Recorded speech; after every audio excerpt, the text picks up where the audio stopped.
there's another little micro morel. April 3rd. There's another little one right here in the very center of the screen. Pretty tiny. And there's probably a bunch more in here. But since they're so small, I'm not going to go through this area because I'll probably end up stepping on them and squishing them. Thought it would be neat, since morel season is upon us, to kind of just go over the places, the habitats where I find morels. And this is specific to southern Michigan. If depending on where you live, the trees and stuff might be different, but these here are mica caps. They're in the Coprinus genera of mushrooms. These are considered edible. They're similar to the inky caps, alcohol inkies, or shaggy manes, in that they deliquesce. Once they get old, they just turn into a black liquid and just kind of ooze and melt into the ground. This is a mushroom that I don't eat, even though it's listed as edible in some of my guides, but it is a good indicator of morel habitat. And the mica caps grow on the American elm tree, just like morel mushrooms do.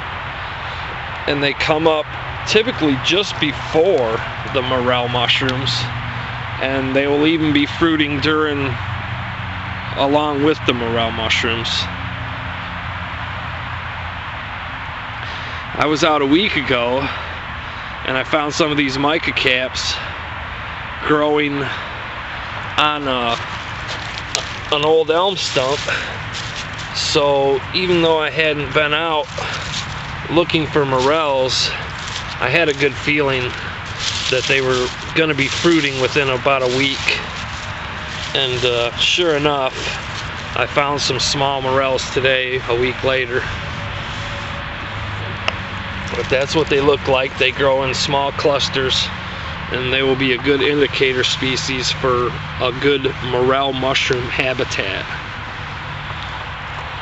Overall, if you find an area like this, which is wooded and somewhat open, and there's quite a bit of leafy vegetation growing on the forest floor, like garlic mustard and Dutchman's breeches, trout lilies, and stuff of that nature, that's generally considered a good area for morel mushrooms, as long as you have some trees to support them. And the trees could range anywhere from ash to elm to black cherry to black locust, and the list goes on and on. But here in southern Michigan, the main tree is the American elm, and all the other tree species that morels grow with will be found in that same habitat, forest type, as the American elm. Another good thing to look for is the soil. What you need, really you don't even have to get down and look like this. Just as you're walking through the forest, as you step, if you feel your foot kind of sink into the ground and it feels really soft, that's generally a good area for morels. And if you go further, you take some of the soil. This soil is damp. I crush it up in my hand and it forms a ball. It's solid, but it crumbles right back apart real easy.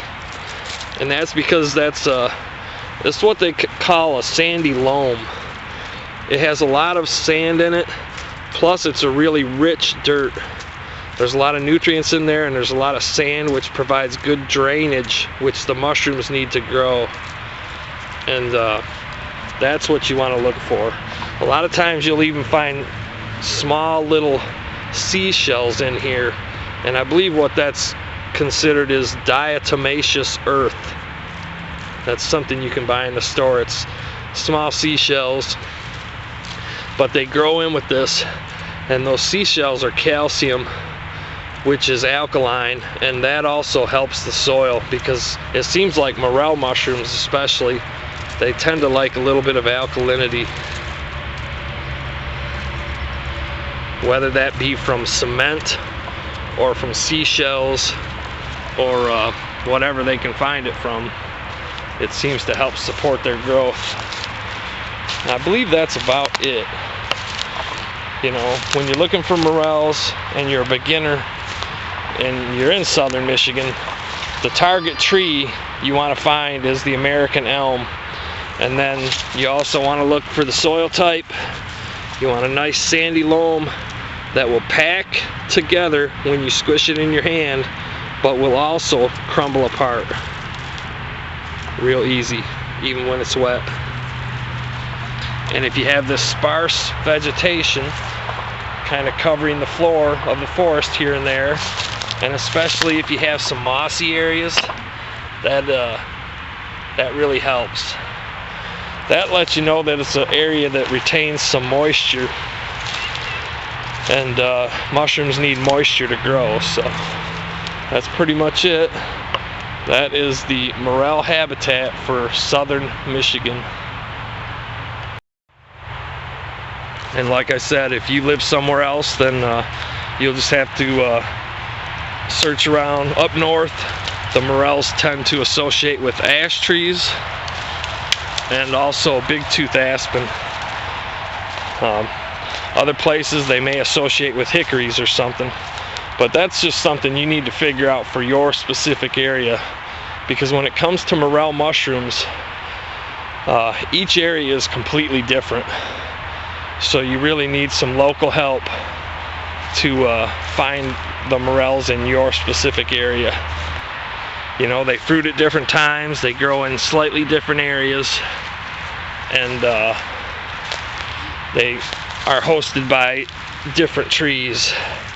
But the one thing they all share is that soil. Sandy loam that packs in your hand and easily crumbles back up into dirt. And the sparse vegetation that covers the forest floor. That's pretty much it. Thanks for watching. I appreciate your support, comments, your subscriptions. It really means a lot. I like hearing from you guys. I like hearing what you have to say. So I appreciate the comments and everything. Thank you very much. Talk to you later.